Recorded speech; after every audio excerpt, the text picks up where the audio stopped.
नमस्कार दोस्तों, स्वागत है आपका हमारे यूट्यूब चैनल पे। दोस्तों आज हम बात करने वाले हैं कि अगर आपके एक्स पार्टनर का कॉल या मैसेज आ जाए ब्रेकअप के बाद तो उनको डील कैसे करें।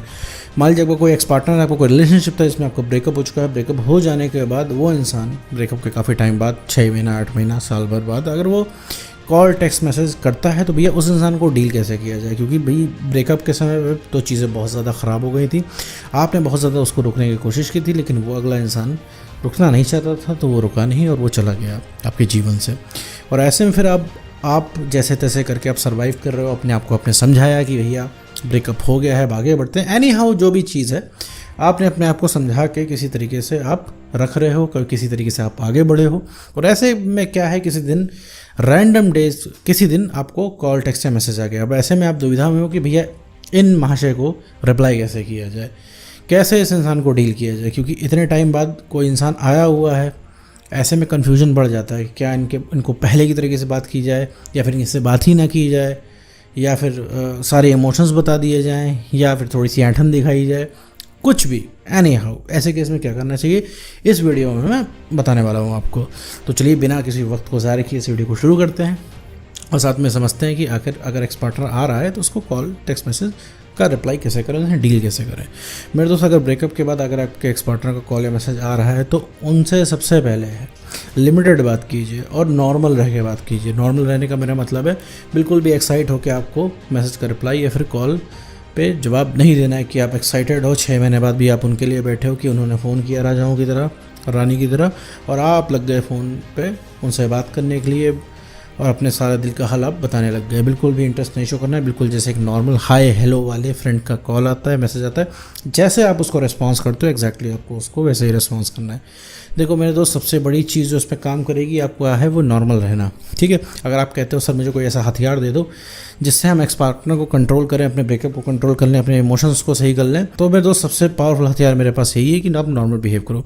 तुम्हारे नॉर्मल बिहेव कर देने से ही वो इंसान को समझ में आ जाएगा कि आप क्या चीज़ हो। ठीक है, देखो जैसे आपको आज उसकी ब्रेकअप के बाद उसकी वैल्यू पता लग रही है, एग्जैक्टली उस इंसान को ही ब्रेकअप के बाद आपकी वैल्यू पता लगेगी। लेकिन तब पता लगेगी जब आप वैल्यूएबल हो जाओगे, जब आप मेरे दोस्त किसी लायक हो जाओगे, जब आप कुछ करोगे।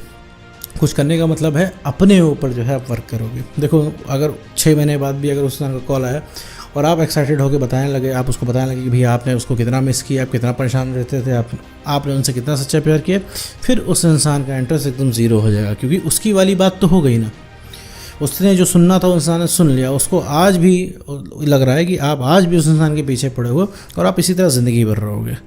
तो वो इंसान फिर चिल होके घूमेगा, फिर उस इंसान को कोई कदर नहीं होगी तुम्हारी, क्योंकि उसे पता है तुम कहीं नहीं जा रहे हो। मेरे दोस्त देखो, कोई भी इमोशन दिखाने का कोई फ़ायदा नहीं है, क्योंकि इमोशन दिखा के कुछ होने वाला नहीं है। क्योंकि तुम ब्रेकअप के समय ये चीज़ देख चुके हो कि जब तुम्हारा ब्रेकअप हो रहा था वो इंसान तुम्हारी एक भी सुनने को तैयार नहीं था। वो हर वादे तोड़ के गया, वो सब कुछ बर्बाद करके गया वो इंसान। तुम रो रहे थे, यहाँ पे उसने फ़ोन काट दिया, फ़ोन काटने के बाद उसका फ़ोन उठ नहीं रहा है, तुम कैसे सर्वाइव कर रहे हो, 6 महीने तुमने कैसे काटे, उसे कोई मतलब नहीं। अब वो इंसान मुँह उठा के तुम्हारे पास आ गया है, तो बिल्कुल उस इंसान से नॉर्मल भाई बिहेव करना है। कोई भी किसी तरीके की उल्टी सीधी बातें नहीं करनी है, चिल्लाना नहीं है, इग्नोर नहीं करना है, कॉल लेना है, आराम से बात करनी है, 2-4-5 मिनट बात करके अपना कोई काम बता के आपको यहाँ से निकल जाना है। बिल्कुल भी ये लगना नहीं चाहिए कि आप उनसे बतियाने के लिए बैठे हो, आपके पास समय ना हो, कोई काम बिजी हो, काट के आप कॉल मैसेज डाल सकते हो कि मैं थोड़ी देर बाद कॉल करता हूँ या थोड़ी देर बाद कॉल करती हूँ। ठीक है, आपको ये मैसेज कन्वे कर देना है। कहने का मतलब इन शॉर्ट बहुत ही नॉर्मल तरीके से उस इंसान से बात करना है। अगर उस इंसान से तुम्हारी बात होती है तो 4 चीज़ें तुम ध्यान में रख के बात करो तो तुम्हारी कन्वर्सेशन बहुत पावरफुल होगी। पहली बात कि कोई रिएक्शन नहीं देना। अगर वो इंसान बोल दे रहा है कि हम भैया एक साथ 4 लोगों को डेट कर रहे हैं तो भी आपको कोई रिएक्शन नहीं देना है। ये नहीं है कि आप रिएक्शन देने लग जाओ कि तुम ऐसा कैसे कर सकते हो, तुम हो ही नीच, तुमने मेरे को धोखा दिया, काफ़ी लोगों को इसी तरह धोखा देते हो कि ये है वो है, कुछ नहीं बताना है। दूसरी बात है पुरानी बातें कोई नहीं करनी कि आपके साथ क्या हुआ, कितने क्यूट आप लोग दिखते थे, कहाँ कहाँ पे जाते थे, कौन कौन सी प्लेसेस पे आपने विज़िट किया, साथ में कितने मोमेंट्स आपने स्पेंड किए, कोई पुरानी बातें नहीं। कब आप लोग मिले थे पहली बार, कोई पुरानी बातें नहीं। तीसरी चीज़ है कोई रिलेशनशिप की बातें नहीं कि आप लोग का प्यार कितना सच्चा था, रिलेशनशिप कितना बढ़िया चला। दोस्त लोग पूछते हैं आज भी कि भैया तुम कहाँ गया तुम्हारा बॉयफ्रेंड, या कहाँ गई तुम्हारी गर्लफ्रेंड, ये सब कुछ नहीं करना है मेरे दोस्त। ठीक है, कोई रिलेशनशिप की बात नहीं है। वो इंसान बात भी करने की कोशिश करे तो आपको टालना है, आपको कहना है देखो भैया वो चीज़ ख़त्म हो चुकी है, अब उसके बारे में बात नहीं करते हैं। आई एम नॉट कम्फर्टेबल, मैं भी ये बात करने के लिए सहज नहीं हूँ। ठीक है, क्योंकि रिलेशनशिप जिस ज़माने में था उस ज़माने में था, ब्रेकअप हो गया है, मैं आगे बढ़ चुका हूँ, आगे बढ़ चुकी हूँ, बहुत ज़्यादा टाइम हो गया है, छोड़ो हटाओ ये बात। ये चीज़ आपको करनी है। और चौथी सबसे बड़ी चीज़ है, कोई सवाल जवाब नहीं पूछना, उस इंसान से कोई क्वेश्चनिंग नहीं करनी है, कोई इंटेरोगेशन, कोई सवाल जवाब नहीं करना है। वो जो कह रहा है हाँ कर दीजिए उसको, उसकी हाँ में हाँ मिला दीजिए, दैट्स इट। ठीक है, क्योंकि आपको वो इंसान सवालों के जवाब दे नहीं पाएगा। भाई इस इंसान को कोई, इस सवाल का इंसान कोई क्या जवाब देगा? अगर आप पूछोगे भाई तुमने उससे ब्रेकअप क्यों किया, तो उसके पास तो कोई जवाब नहीं, उसे पता है उसने भी गलती की है, वो यही बोलेगा मुझसे गलती हो गई, ये हो गया वो हो गया। तो इस चीज़ से, इस चीज़ की भरपाई नहीं होने वाली है ना मेरे दोस्त। ये जो 6 महीने आपने बिताए, जो 6 महीने आपने काटे कष्टपूर्ण, इसको कौन वापस कर सकता है? कोई नहीं वापस कर सकता है। ये जो वक्त आपने बिताया उनके बिना, जो हर मिनट आप उनको मिस करते थे, वो इंसान आपके लिए अवेलेबल नहीं होता था, तो ये चीज़ सॉरी बोल के वापस नहीं होगी। तो कोई सवाल जवाब नहीं करना है।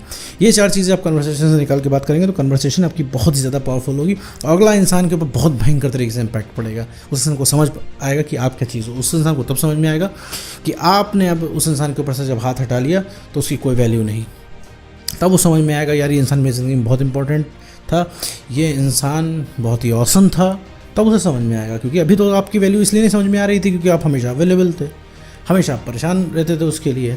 आज जब वो आपके मुंह से सुनेगा ना, तब उसको खटकेगी ये बात। उसे लगेगा यार ये बंदा, ये बंदी मेरे पीछे इतना भयंकर तरीके से भागती थी या भागता था, अब क्या हो गया इसको, ये मुझे ना कर रहा है, ये मुझे ना कर रही है, ये सोच के वो इंसान खटक जाएगा। यही बात उसको जाके खटक जाएगी।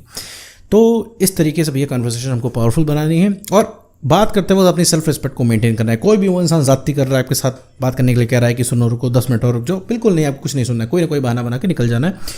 फ़ोन में नेटवर्क नहीं आ रहा है, मुझे कोई बुला रहा है, फ़ोन की बैटरी डाउन है, एनीथिंग एल्स, कुछ भी बता के आपको वहाँ से निकल जाना है मेरे दोस्त। किसी भी तरीके से उस इंसान को एंटरटेन नहीं करना है।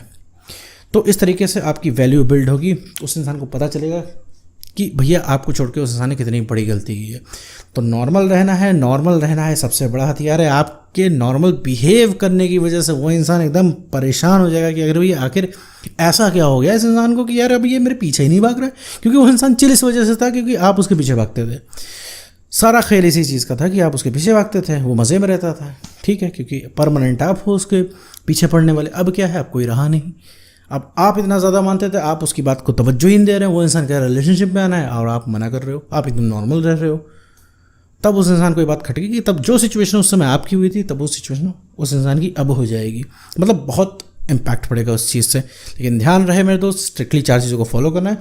बिल्कुल भी उस इंसान से बात करने में इंटरेस्ट नहीं दिखाना है। अपनी सेल्फ रिस्पेक्ट को मेंटेन करते हुए बात करनी है। बिल्कुल नॉर्मल फ्रेंड के लिए आप जितना एफर्ट करते हो उतना ही एफर्ट करना है। अगर आपको नींद आ रही है तो आप सो जाना, बात करने की ज़रूरत नहीं है। कहीं पे बिजी हो तो बात करने की ज़रूरत नहीं है। 2 दिन बाद भी अगर उसका रिप्लाई कर रहे हो, ये भी वो ओके है। ठीक है, लेकिन अपनी सेल्फ रिस्पेक्ट से मेरे दोस्त कोई भी कॉम्प्रोमाइज़ नहीं करना है। किसी भी तरीके से उस इंसान को स्पेशल फील नहीं कराना है, क्योंकि वो इंसान डिजर्व नहीं करता है। जो तुम्हारी ज़रूरत में काम नहीं है उस समय एज अ रिलेशनशिप पार्टनर होकर तुम्हें भी अपने आप को समझना है, अपने आप को वक्त देना है। उस इंसान को अननेसेसरी टाइम नहीं देना है मेरे दोस्त। वो भी तुम्हारा टाइम डिजर्व नहीं करता है। उसी दिन से उस इंसान का हक तुम्हारे ऊपर से ख़त्म हो गया था जिस दिन वो इंसान तुमको रोता हुआ छोड़ के चला गया था। ठीक है मेरे दोस्त। तो अगर तुम्हारे एक्स पार्टनर का कुछ टाइम बाद कॉल टेक्स्ट मैसेज आए तो उनको बहुत ही नॉर्मली उनसे बात करनी है, उनको बहुत ही नॉर्मली डील करना है, एकदम पूरी नॉर्मल बात करनी है। कोई भी एक्स्ट्रा अटेंशन उस इंसान को नहीं देनी है और किसी भी तरीके का स्पेशल फील नहीं कराना है। तो उम्मीद करता हूँ दोस्तों आपको वीडियो समझ में आया होगा। तो आज की वीडियो में बस इतना ही।